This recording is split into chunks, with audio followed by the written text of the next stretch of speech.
Hello student, let us start a new chapter from secretarial practice, chapter number 4, membership. A company invites the public to subscribe to its securities by issuing a prospectus. हमने देखा कि एक company public से कुछ subscribe कराती है और उसकी सिक्योरिटीज़ देती है by issuing a prospectus issue करके। इन रिस्पॉन्स टू दैट उसका रिस्पॉन्स से potential investors apply to purchase shares और उसके लिए उसको शेयर्स परचेज करना पड़ता है। Company collects applications and classifies them. Company जो है वो एप्लीकेशन कलेक्ट करके उसको क्लासीफाई करती है। It also decides the allotment policy in consultation with representatives of the share market के रिप्रेजेंटेटिव्स से कंसल्ट करके अलॉटमेंट पॉलिसी डिसाइड करते हैं। After the completion of share allotment और शेयर अलॉटमेंट की कंप्लीट हो जाती है procedure, allotted share holders name is registered in register of members और उसका जो नाम है वो रजिस्टर ऑफ मेंबर्स में उस शेयर होल्डर्स को जो अलॉट हुआ है वो रजिस्टर्ड हो जाएगा। Thus they are considered member of the company और ऐसे जब उसका नाम रजिस्टर होता है तो वो कंपनी का मेंबर माना जाता है। Membership can be obtain in other ways also. Membership के लिए दूसरे तरीके भी है। Being a member of company certain rights are acquired in the same ways certain responsibility is also to be carried out. तो जैसे मेंबर के rights है तो उसके रिस्पॉन्सिबिलिटीज़ भी है। Now meaning and definition of membership. Meaning जो है, a person is considered to be a member when his name is registered by written consent और थ्रू शेयर एप्लीकेशन।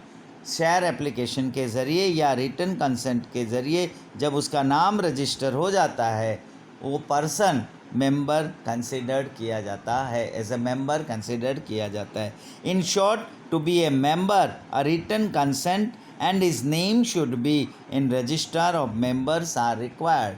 मतलब मेंबर के लिए उसका रजिस्टर ऑफ मेंबर्स में रजिस्टर होना ज़रूरी है। Now definition according to the companies act, हमारा कॉमर्शियल लैंग्वेज के हिसाब से, a member is a person who has subscribed to the memorandum of association of a company and every other person who has agreed in writing to become a member. Member ऐसा person है जिन्होंने subscribe किया हुआ है memorandum of association, company के memorandum of association के मुताबिक, and every other person who has agreed in writing to become a member, और जिन्होंने राइटिंग में एग्री किया हुआ है वो सारे मेंबर माना जाएगा। According to the companies act 2013, shareholder may keep their share with depository participant. These shareholders are registered as beneficiary owner in the register of depository participant, considered as member of company though they are not registered in company's members register. ये जो है, जो companies members registered में register नहीं भी है फिर भी they are considered as a member of company. Member and a shareholder. In common practice, the terms shareholder and members are used as substitutes of each other. दोनों के substitute में एक दूसरे के नाम टर्म्स होल्ड कर सकते हैं। However, from the legal point of view, there is a difference between member and shareholder. shareholder और member में क्या डिफरेंस है? लीगली ऐसे देखो तो डिफरेंस है। Person may be member but not a share holder. Person member है लेकिन शेयर होल्डर नहीं है। A person who has signed in memorandum of association becomes a member immediately even though he has not purchased shares. जो भी person ने memorandum of association में sign किया है वो इमीडिएटली मेंबर बन जाता है भले उन्होंने शेयर परचेज नहीं किया हो. In a company limited by guarantee, जो भी कंपनी लिमिटेड बाय गारंटी में member who has given guarantee for a certain amount की गारंटी मेंबर ने दिया है, he is considered as a member even if he has no shares. उसके पास shares नहीं भी है तो भी वो मेंबर कंसिडर किया जाएगा.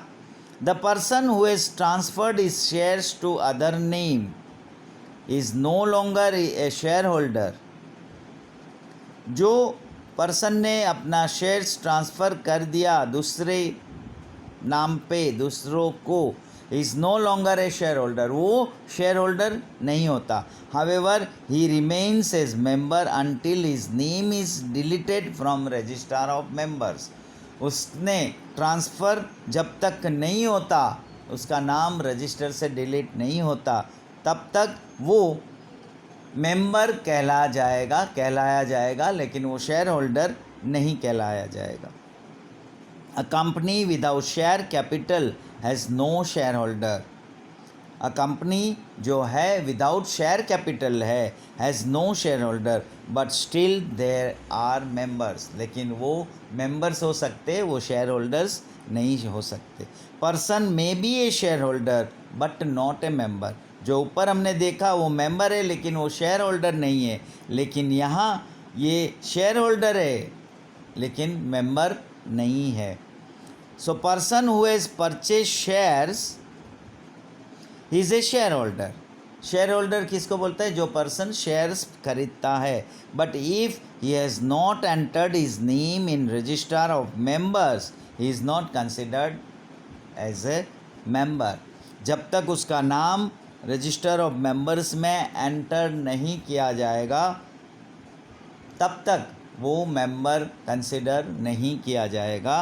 In case of A death of A share holder की डेथ हो जाती है, his legal representative become share holder. उसका जो लीगल रिप्रेजेंटेटिव होते हैं वो शेयर होल्डर बन जाते हैं. But is are not member, लेकिन वो मेंबर नहीं है till he is not registered in the register of members.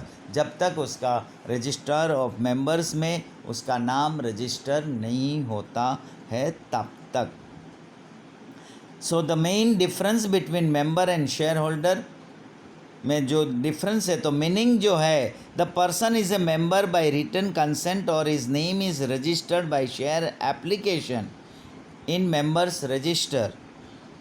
Share application के ज़रिए या रिटन कंसेंट के ज़रिए दो में से कोई भी पर्सन जो है उनका नाम रजिस्टर हुआ तो मेंबर्स रजिस्टर में, तो वो मेंबर कंसिडर किया जाएगा. The person who hold share is known as shareholder. जो पर्सन शेयर खरीदता है वो शेयर होल्डर है. Signature, the person who has sign in memorandum of association is considered a member. जो लोगों ने मेमोरेंडम ऑफ एसोसिएशन में जो पर्सन ने साइन किया है वो मेंबर में कंसिडर किया जाएगा. Share holder signature is not necessary in the memorandum of association. Memorandum of association में शेयर होल्डर का सिग्नेचर की ज़रूरत नहीं है.